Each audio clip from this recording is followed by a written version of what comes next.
You might say, hey, this kind of sucks. I've seen a lot of things about how mankind is really screwed up. Can we do something that's natural? Sure. First one. Hey, it's the Giant's Causeway. It's got them tabs. It's got them all hexagonal prisms and shit. Woo. It's pretty. You may have seen pictures of this over time. Might have seen pictures. Columnar basalt? Yeah, buddy. So, what this is, we'll see better pictures. It is the formation of honeycomb-like basalt columns in Northern Ireland. So, you're going to see this abbreviation, MIA. This is shorthand for million years ago. So, this was a series of volcanic events 60 million years ago. What happened was there was initial eruptions, a little bit of a lull, there was some weathering, and then 2 more eruptions occurred. Supposedly, what we see here is the columnar basalts. They formed in the secondary eruptions. It's basically, the first eruptions happened, they eroded on the surface, and there was something of a, not on the surface, I don't think, there was something like an actual valley and lake bed that was formed. There's some things on the formation of these that kind of leave me with some questions. I was actually Googling this morning because there's some things that didn't quite add up in my head, but either way, not too important. There's always more questions in geology. That's my takeaway. Yeah, second wave, already said that. So, the 60 million years item that I mentioned above, that coincides with something happening with Pangaea. So, Pangaea, as it was dividing, it was consisted of 2 big land masses. Primarily, it's Laurasia and Gondwana. And Laurasia's separation in particular is what led to the giant causeways formation. So, why are they cool rod shaped? Let's talk about that. So, once again, one of the things that gets into this in igneous and such is how quickly was it cooled? Because to form stuff like this, it has to slowly cool off. This is a complex crystalline structure, and that takes time, okay? That takes a long time to crystallize in this shape. So, columnar jointing, result of slowly cooled basalt, yep. So what happens is the cooling occurs from outside in, as it usually happens. You know, the biggest amount of heat is contained at the dead center, longer term. So as it begins to dry, you have fractures and cracks. If you've ever seen mud dry in a field with cracks on the surface, it's the same sort of dynamic, right? Just on a different scale. Just like mud cracking. I'm getting ahead of my bullet points. So, hexagonal itself is something that comes up a lot in nature, as it's just the most efficient way to like fill a plane or a surface. It's kind of, there's some logic behind it that gets into a lot of weird things in nature. Like I know it gets into like actually like why bees prefer doing hexagons inside of hives, things of the sort. It's very complicated, but just nature likes doing it because it's efficient effectively. Yeah, tile a plane with the least amount of energy. That's why you'll see a lot of hexagonal shapes here, although near the edges, you might find some prisms that are like 4-sided or something. And that's just because that's what happens on the edges. And as it starts to proceed inward, you get more and more hexagonal prisms. So the other thing is, why are they rods? Why doesn't it get all fucky-wucky going up and down vertically? And that's because this is kind of getting into how this is behaving vertically versus laterally. You're going to have the lateral cracking, but vertically, it seems to actually honor what is being done higher above it. So that's why it's not just random sheets stacked on top of each other in a weird way. It is effectively, this column is cooling, it is hexagonal in shape, and that continues all the way down. And that once again, there's a lot of stuff I am skipping over in the process of this. Just I noticed the time and I'm like, oh, I need to speed up. But also, I didn't want to get too far into this. Just the general idea, right? Propagate downward, form rod-like shapes. Yep. So, any quick questions while we drive over there? I want to talk about this guy first because I feel the locations we look at, the next 2 locations, have a lot that tie into this. that I feel is important to look at, you know? So let me see here. Where is my thing? This is here. This is here. That is the one I'm sharing. Right. Let me go over here. Okay. Managing upward. So here we go. Let me get the share actually. Can I share through here? Share embed image. Copy. Mm-hmm. Alien landing pad. Dude, you reminded me of something. Because of how AI has fucked Google so much, it's funny. I did a search this morning on my phone, and it began talking about how one of the later items was disproven because of Noah's Ark and the flooding of the earth. It was kind of like, what? But I really encourage looking at the 3D tour for some of these if you can get to it. As you can see, it is a relatively small area, that being told. So like from map view, you can't quite see it. But, ooh, they look like little marshmallows. So something that I thought was interesting is over here, you can actually see, I don't know if this lines up with the actual eruptions, but the initial eruption that led to the weathering was supposedly this layer. You'd see let me see, this was, there's some aluminum and iron from rust.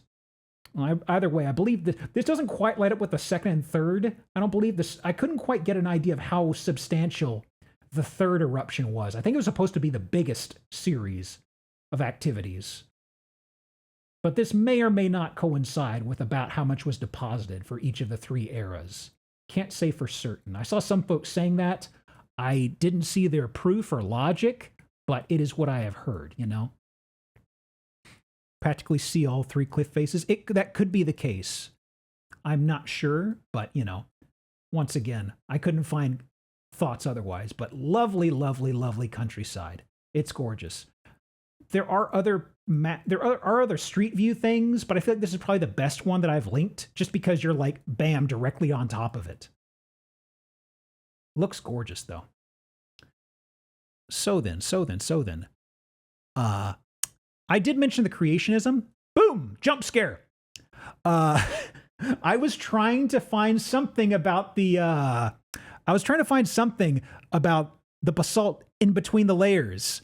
And I am reading something here, and it says, let me see, where's the line I'm looking for?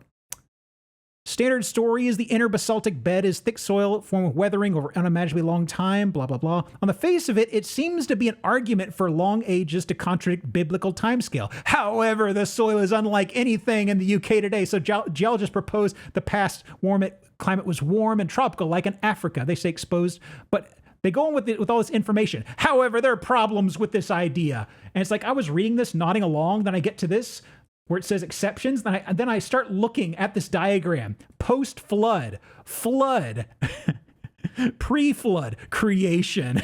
So it's like, I'm looking at this, I'm like, okay, this is about what I know. And it's like, wait, huh? There's a lot of this. It is weird. But this comes up on this topic and another topic later. The other topic is just a fucking mess of things. It's like, wait, why is this talking about the flood? The flood. Man. Ridiculous. Okay. Let me see. So, got hit by surprise creationists. Ain't it the truth? Okay. So, okay. Let me see.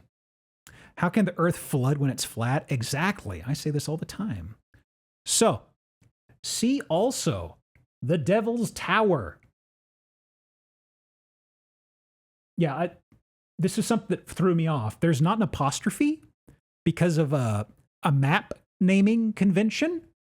So it's kind of like a weird Demon Souls conundrum. I don't know what it's supposed to be. Is it Demon Souls with an apostrophe or without an apostrophe? I actually don't know. Vexing. vexing. So, there's a structure in northeastern Wyoming. And similar to the Giant's Causeway, this was formed 60 million years ago from an intrusion, okay? So, in this case, we have a very large structure that has some erosion around the sides. In fact, this used to be encased in a whole bunch of sedimentary rock, but it's gone now. So it's like, okay, well, what's going on here that's different from the Giant's Causeway? Well, we got a little bit of a diagram here. The Giant's Causeway was primarily dikes and sills. If you want to think of it a certain way, dikes are going to be like these little channels here. Sills are typically flat strata where, where the actual lava's flown into and cooled. What we're dealing with here is not a flat layer like a sill. It is actually called a laccolith, okay? And if you need a cue for this, what a laccolith does is it flows into a certain point and then it begins to spread out and almost inflate a bit, effectively separating strata, causing a bump here. And this is one of the theories, the primary theories about how it formed, because it would spread out like this, then you would have weathering that would chew away at it, and it would eventually be like that. And that's kind of the gist of what they're thinking. Dome-like shape. There was another one that I came across that was pretty interesting. I'd never heard of. Like back in 2015, some guys in Europe said, hey, we see something like this in the Czech Republic. This is actually this could be something called a mare diatreme. And this is, with the mare diatreme, I'd never heard of this. It is apparently in the case of imagine the dike coming up here, but instead of hitting land, there's a body of water. Maybe, I don't know if it's supposed to be a body of water on the land. I mean, body of water on the land or reservoir or something. But the notion is that it actually forms a bowl-like shape, like a U. And then sediment fills in around it. And sediment eventually gnaws away at it. Hang on. It's actually kind of shaped like this.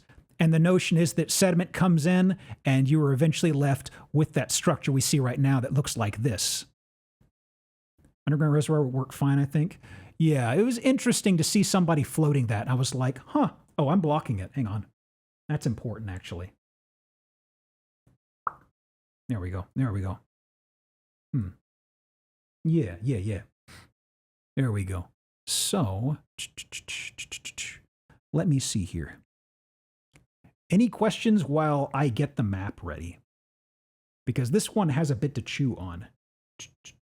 I mean, not chew on per se, but there's a lot of interesting stuff we can do because this is a proper tourist area. Okay. Share print. Copy. Copy. Okay, we got two more. We're almost there. We're almost there. The next two should be relatively fast, I feel. Okay. I believe this is it. There we go. There we go. And let me do Chrome. There we go. There we go. So I had this before the Giant's Causeway. You can see these are actually tabular growths once again. In fact, if I zoom in on this, you can see the striations coming up the side. But also, there are street views you can do from the mountain. So there's like one right here. How high up is this? This is pretty far down. Ooh, look at that. Look at that. Gorgeous. I would love to visit this someday. Let me see here. Go back.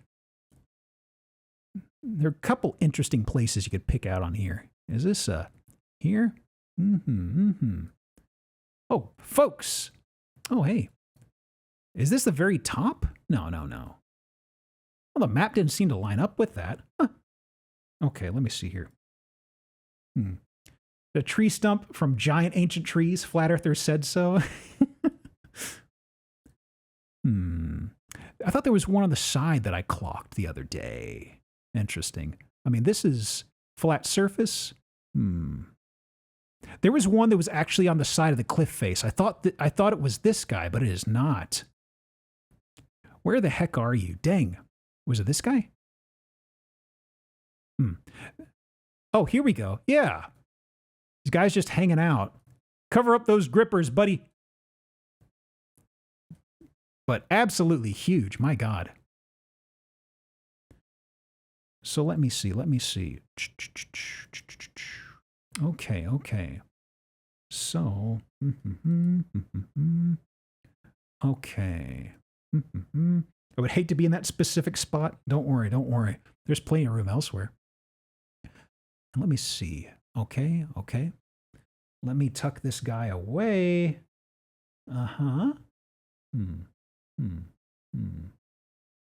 Okay. Chrome.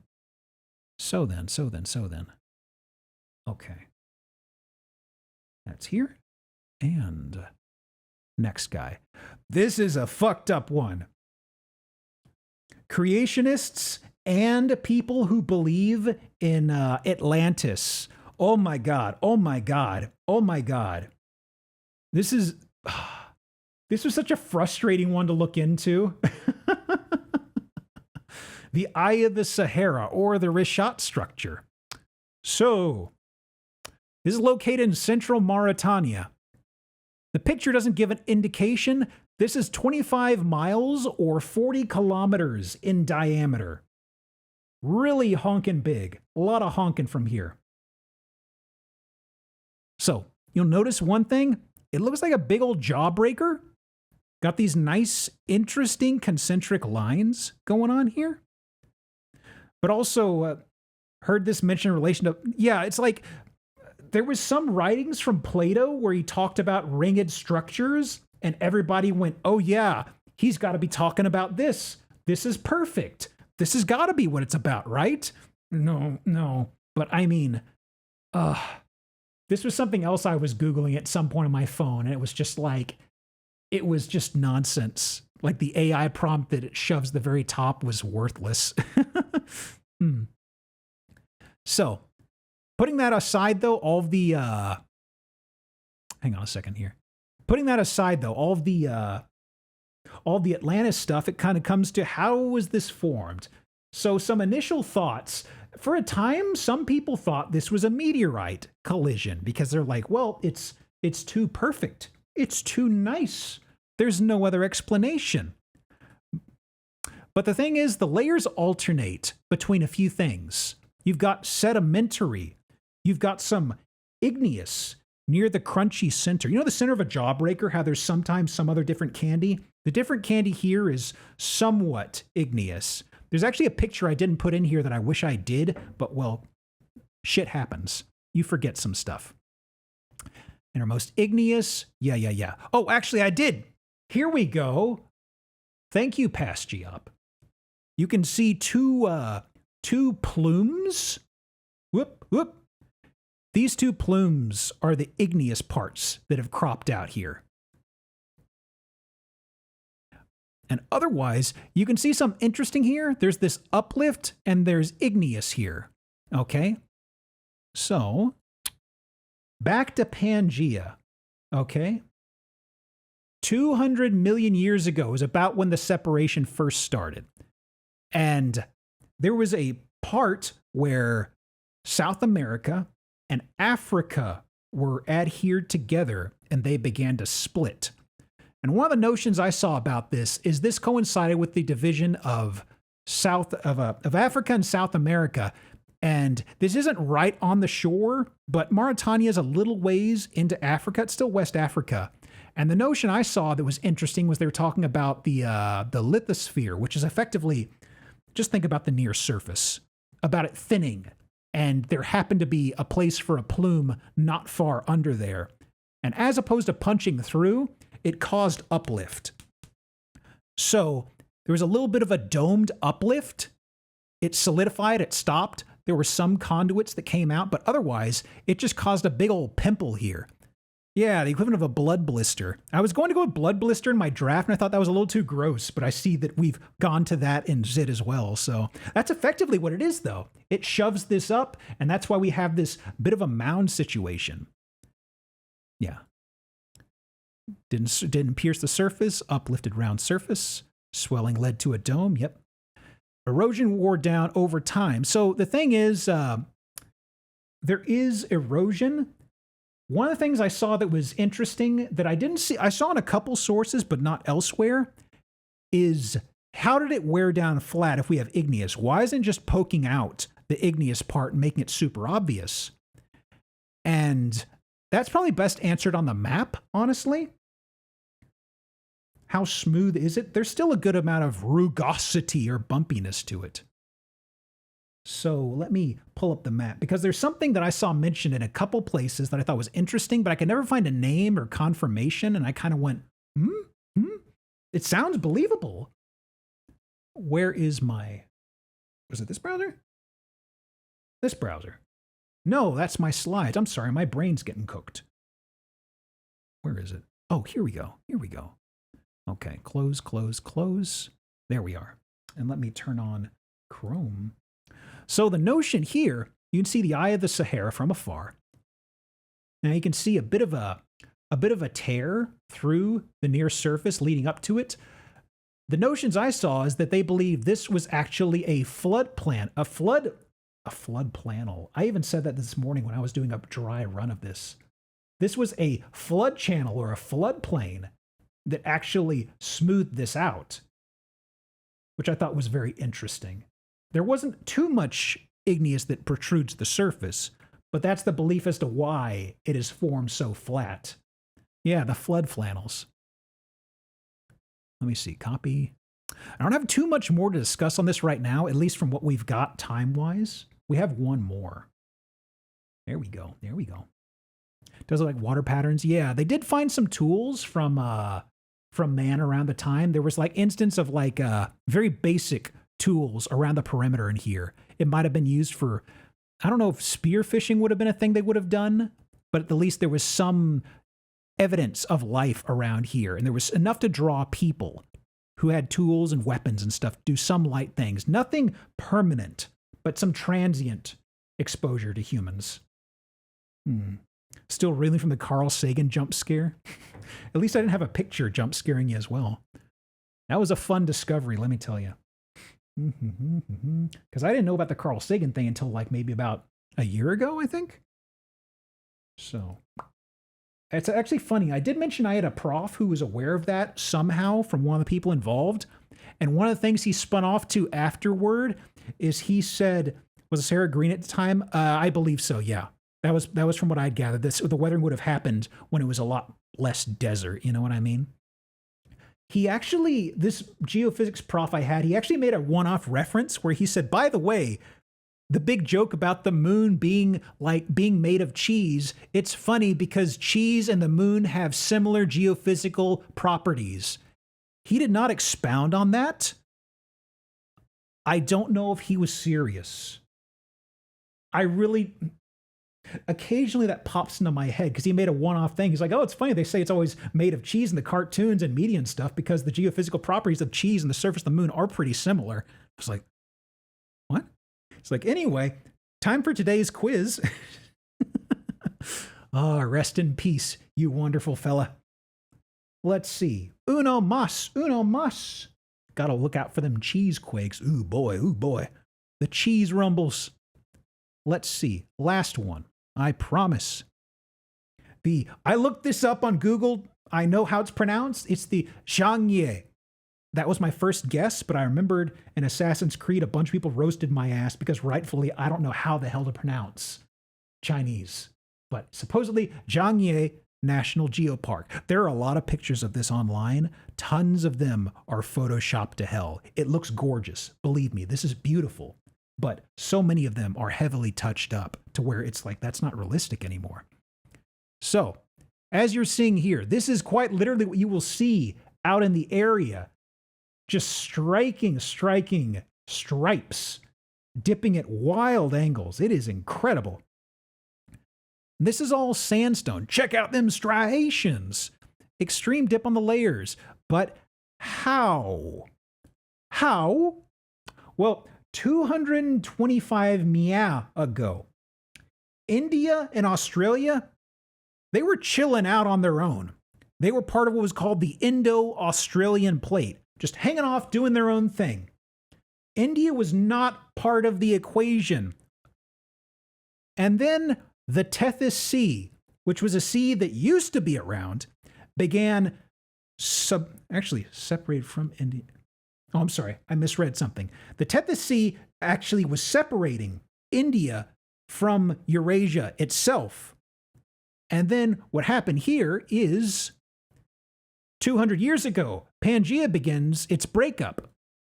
And the Tethys Sea begins subducting under the Eurasian plate. Slowly.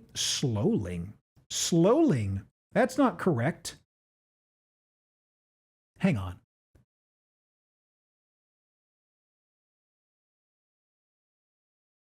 You saw nothing. You saw nothing. Slowly pulling India north. So, if you need an analogy for this, think of dinner plates sitting on a tablecloth. The tablecloth is the subducting oceanic plate, and you're just slowly pulling it. And the plate, which is the landmass, is butting into the Eurasian plate. And this is a significant collision.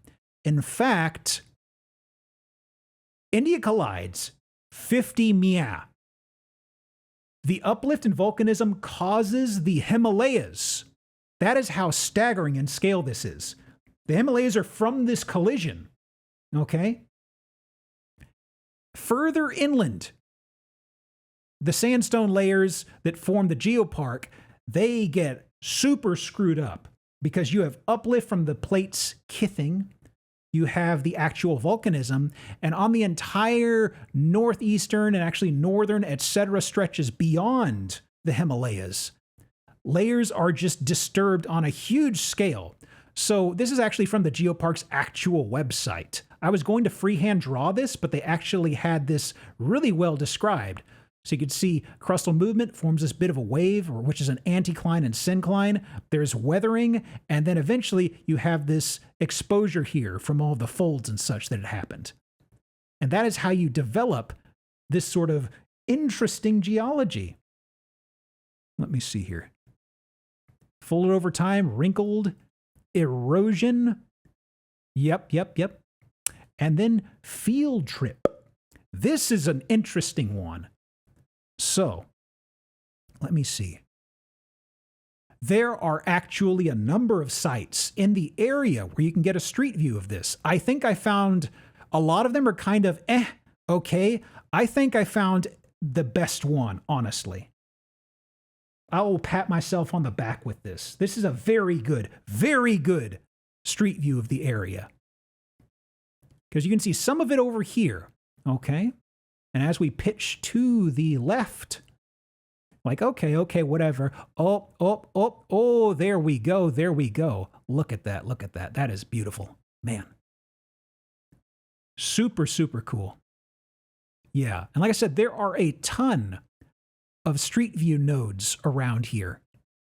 I think this may be I didn't spend more than like 30 minutes poking at them, but I feel this is probably the most impressive, visually speaking. But looks incredible. There's a whole tourist walk area through the whole spot, the whole area. And I mentioned the Himalayas. Let me zoom out on this, actually. Okay, there's geology. This is the topography map. There's the Geopark right there. And as for the Himalayas, we can see some squeezing up down here. Where are we? There's China there. There's the Himalayas.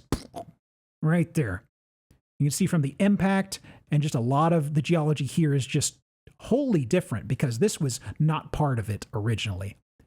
You just see the stark difference on the other side of the Himalayas from, the separation due to the elevation and stuff like that. But India schmoovin', boy howdy, got shoulder checked to hell. It's crazy. Anyway. Whew, I think that's it. Is that it? Is that it? That's it? How far did I overshoot things? About 2 hours. I was thinking it'd be the first half. Huh. That worked out okay.